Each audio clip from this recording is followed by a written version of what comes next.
So dirty all the time. What's up, guys? Welcome back to a new vlog. So today's vlog is gonna be a mixed bag, starting off with a little home remodeling update. So we're gonna start you off in the living room. So I've never furnished the living room slash family room because I always knew I had plans to update it. So I didn't want to fill it with a bunch of furniture and then have to move it out to make the changes I want. Now, first off, the biggest change that I knew I wanted to make right away is to remove this carpet. This carpet is just, I don't know, super random. It's got like swirl designs in it. You can see it better over here. So yeah, not a huge fan of this carpet or the color. Not that it's bad at all, but I'm a big fan of hardwood floors. So Jay is gonna do hardwood floors in here, and we're also gonna do can lights up here. I think I'm gonna get rid of the fan, still not 100% sure, but I think I'm gonna get rid of the fan.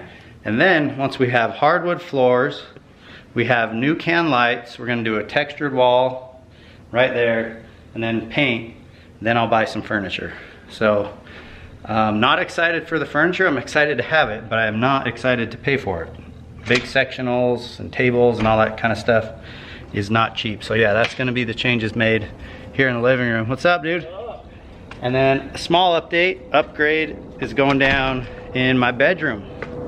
It's kind of funny how this all happened. This is Aaron. Say welcome, Aaron. I feel bad because he was just doing a home project at his house, and he made himself and his wife a barn door, like a sliding barn door for their bathroom. Yep. So anyways, I was like, yo, how much was that? Like, did you buy it? Did you make it? And he's like, no, I made it. And anyways, long story short, that led to, you want to make one for me? So he made me a custom sliding barn door that we're going to install today. So I'm excited to show you guys this. All right, check out Aaron's craftsmanship on the barn door. So the idea of this puppy is to go and cover my closet entryway. So there's never a door on that. I'm sure there was at one point, and I would prefer that it would shut. I mean, the closet's not bad, but it had just enough space. We measured it just enough space to have a slider. So here we go, installation. I was back and forth on if I wanted this to be the outside or the flush, clean look on the outside. He hasn't drilled the holes for the handle, so I guess I have about 10 minutes to decide. It looks so good. Dude, I love that. I mean, I'd like to flip it and see, but I like the barn door, the texture and the depth of the pieces of wood. That's super cool. Aaron's the pro, so we'll count on him to make sure it's done right. So this will be screwing into the studs, and then with that we're able to screw these holes exactly where they need to be. If we didn't have the header board, we'd be relying on the studs, and most likely we'd have to just use the sheetrock. So we decided to do with the header board. All right, moving back into the old living room. We're gonna make some wood because Jay and his team are bringing in some wood for the wood floor, and it needs to sit in here for 2 weeks to acclimate. So we're gonna move a bunch of stuff, get it out of the way for them. I think there's plenty of space in here. Okay, Aaron's got the old baseboard ready to go. He's even doing me a favor and erasing some pencil marks. That's service. But yeah, that's mounted up. I think he's gonna put the old barn door up there on the slider, and we'll see how it really looks. You good, or you need a hand? It doesn't fall off. No, that thing's solid. He's got the wood into the stud and everything bolted in. Moment of truth. Ooh. Yes. Let it roll off. How's the gap? We knew there'd be a little bit of a gap. It's big. We had to, yeah, because of this wood, it pushed it off the wall a little bit more than normal. And I don't have any trim around my wall. You know, look actually pretty good is if you got some trim and we stain it to match this. Yeah, that'd be cool. There it is, final product. Let me show you guys real quick, because Aaron just put the handle on, and these, what are these called? The slow stops or Soft closure. soft closures? Check this out. So it kind of sets in there somewhat snug. We don't have sliders or guides on the floor, so it does have a sway. I might look into fixing that, not a big deal, but check this out. You shut the door, boom. It's nice and soft. Same way on the other side. Takes a little bit to pull them out of there, but I think it'll break in. So yeah, it closes nice and soft that way too. It really adds to the room, and it matches so good. So yeah, thanks Aaron. No problem. Appreciate it, man. Don't go bugging this guy, all right? He doesn't do this for a living.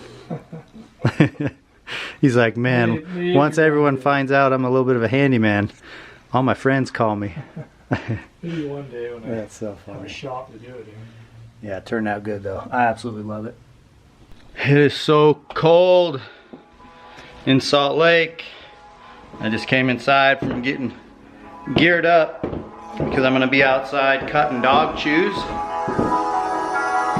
I put up a YouTube video a little while ago, asked you guys for opinions and advice on sharing the whole journey of the Dog Chew Company. And there was a lot of good advice, and I'm basically gonna mix it all up and take some tips from both sides. So a lot of people were saying I should probably keep the numbers to myself, and you know, I'm probably gonna agree with you there. I'm not gonna share like major numbers, every single detail. I'll give you guys a brief overhead of financials, how money comes in and out. But I'm definitely gonna share the experience of the how-to. That's what seems to be what most people are interested anyways. They wanna know how to get a business started from scratch. So I've already been through a couple of the steps, and don't take this as advice or verbatim because I might just forget something. But the main things you wanna do, hold on, we'll wait for this garage to open. The first things you wanna do, and again, I can't say this is not advice, this is just me sharing my experience. And you gotta check your state with regulations, business, laws, rules, whatever. But here in Utah, I started an LLC. You apply online on a government website. You have to register your business name, it has to be available. I did that already. And from there, I think it went to the EIN, which is your employee identification number. It's almost like, it's your tax number basically. It's kind of like your business's social security number. You track everything you're doing, but so yeah, I've got those things done. So those are some of the steps you're gonna need to do. You gotta start a business, name the business, register the business, get it a tax number, and that's kind of the back end of the paperwork. So it takes a little bit of time because it's a process. You get to one step and then there has to be something approved. But for that whole thing, it was under $100 to get started. So that's what I'm gonna share for now on the business back end, is there's some things you gotta do through the state, through the government to register your business and get started. Now from there, I was able to take that information, including the EIN, which is important, to start a business bank account. And I started mine at a credit union. I don't really have advice on where to go, just find your favorite bank. I do it there because that's where I bank personally, makes it easy. So that got started, so I'm completed there. I was lucky enough to buy the domain name on GoDaddy for my business name, which I haven't shared with you guys yet. I secured the name on Instagram. That's honestly the hardest thing anymore, is finding a name that's not being used in your space, a domain name, social media account names that just aren't being used. So for me, I've had to get creative on the words. And for example, outfitted, I just shortened it and spelt it outfit with a D, outfitted. And I got the domain, I got the Instagram and all that. So anyways, that's something you might want to take into consideration. So now that we've gone over a couple things, we are going to start cutting antler.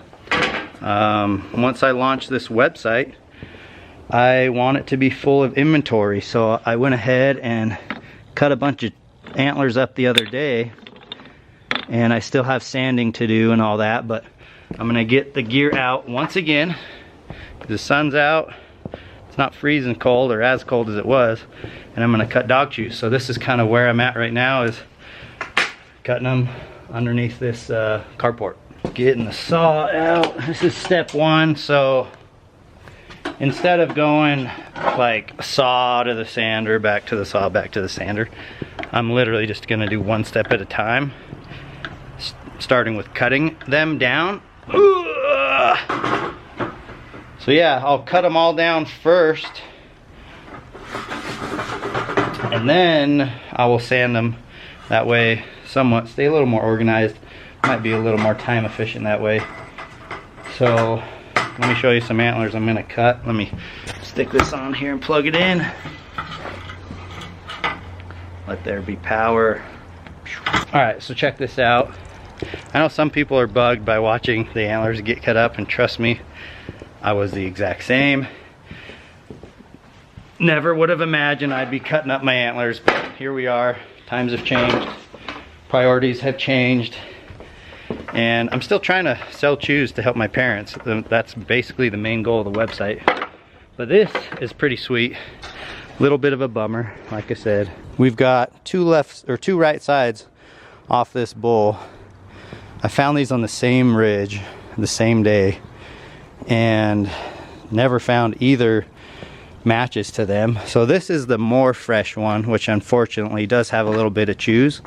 And when there's chews, I'll work around them and cut them out. I've actually got a bin over here of like chewed up stuff like this that has squirrel chews. I'm not gonna sell that. I want to provide like a quality product, but when friends come over and want a free chew, that's what they'll get to begin with. So this is good to cut for dog chews. It's a solid hard white. This one, unfortunately, being 2 years old, fits that chalk category. And for anybody who has sold antlers, you know what I mean. It's when the antler starts to split open and crack. From what I've read, people don't use chalk antler for chews because it has a chance to splinter, cause problems, plus, you know, it could be dirty on the inside. Have you ever grabbed a chalk antler and like water leaks out of it? So you don't want that. The outside has to be solid, so only browns and really solid hard whites. Even though he's a nice bull and I've got 2 years of him, he's getting cut up. It's pretty impressive how fast the bandsaw will zip through these things. Oh, I'm supposed to be wearing a mask, dang it.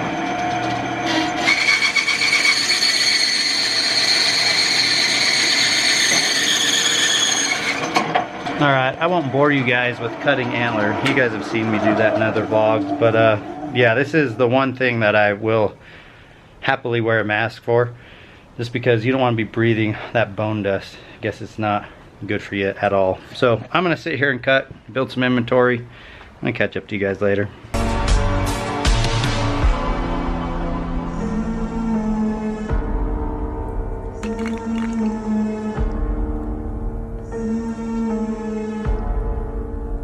Well guys, I thought this would be a pretty cool thing to share with you, because these two antlers were almost identical.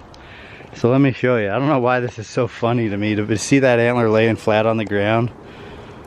I don't know, it looks funny, but this is how I've got it cut up. Slice the burr off. I've got the first 7-8 inches of the base and I split it. And then I've got these sections from the tines. And I've been cutting off the tips just so I can sand them down for the customers. But then you got main beams, which usually come out as like good solid, like jumbo size, super heavy, dense. And then from here you got some sizes that could be large, maybe medium.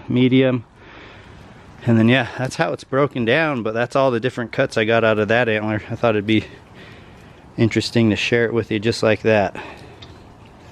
Now they go in a bucket and get sanded. They're sold individually, so making progress. Took a minute to dig through the shed stack a little bit more and found more antlers that I'm gonna cut up, but honestly not many. So once I got down to the bulk and the heavy stuff, I'm like, all right, this is the stuff I know I most likely don't want to cut up. I mean, there's some in here that push comes to shove, I'll I'll cut up. That one might get cut up. Little moose. So yeah, we've got, let me show you what I've got. This stack, these are some of my best all-time elk sheds I've ever found. I'm talking from like back from when I first started. I still have my first set of elk sheds in here, and some other ones that are from like the starting days. But then after that, it's just a bunch of giant sets, singles that I found over the years that right now I'm not gonna cut up. So moving on over here, we've got chalk. This thing, even though it's chalk, this thing is mega big, guys. Like, so huge. I don't know how on earth this bull busted that antler off. But I'm gonna keep that, get rid of the chalk deer, chalk elk. This is all chalk elk right here. Back there I got a moose paddle that my dad cut off for a belt buckle. He just had the burr. So keeping that. Then I have some axis deer, some from Texas, some from my first time to Hawaii. A mixed bag of mule deer and whitetail, plenty of it that I can eventually sell. Look at this weirdo. Big old drop tine nasty thing. That's a keeper. These are some sets that were off the top that most of them are new from this year, but those are keepers. Some keeper elk sheds that at one time I autographed, never got rid of. These are some of my favorite deer sheds. I kind of separated them because I might take some to the shop. And we got some random moose paddles over here. So that's kind of the situation in the garage. But then check out this. Over the years you find a lot of random broken pieces. This is looks like a big old fifth and a main beam. This one broke down low. I always thought it was cool, just like a unique bull. And I actually have some of the pieces that belong to it. I think this actually might go to this. Found it in the same field where they were fighting. This one's cool. I always kept this because I love the big white burr, so I think I'll cut the burr off and then dog chew the rest of that. Yeah, just random stuff. Stuff I can live without and cut up. So that's kind of where I'm at right now. But some of that elk stack, my favorite elk sheds, I actually want to move some of those over to the garage, so I might do that later.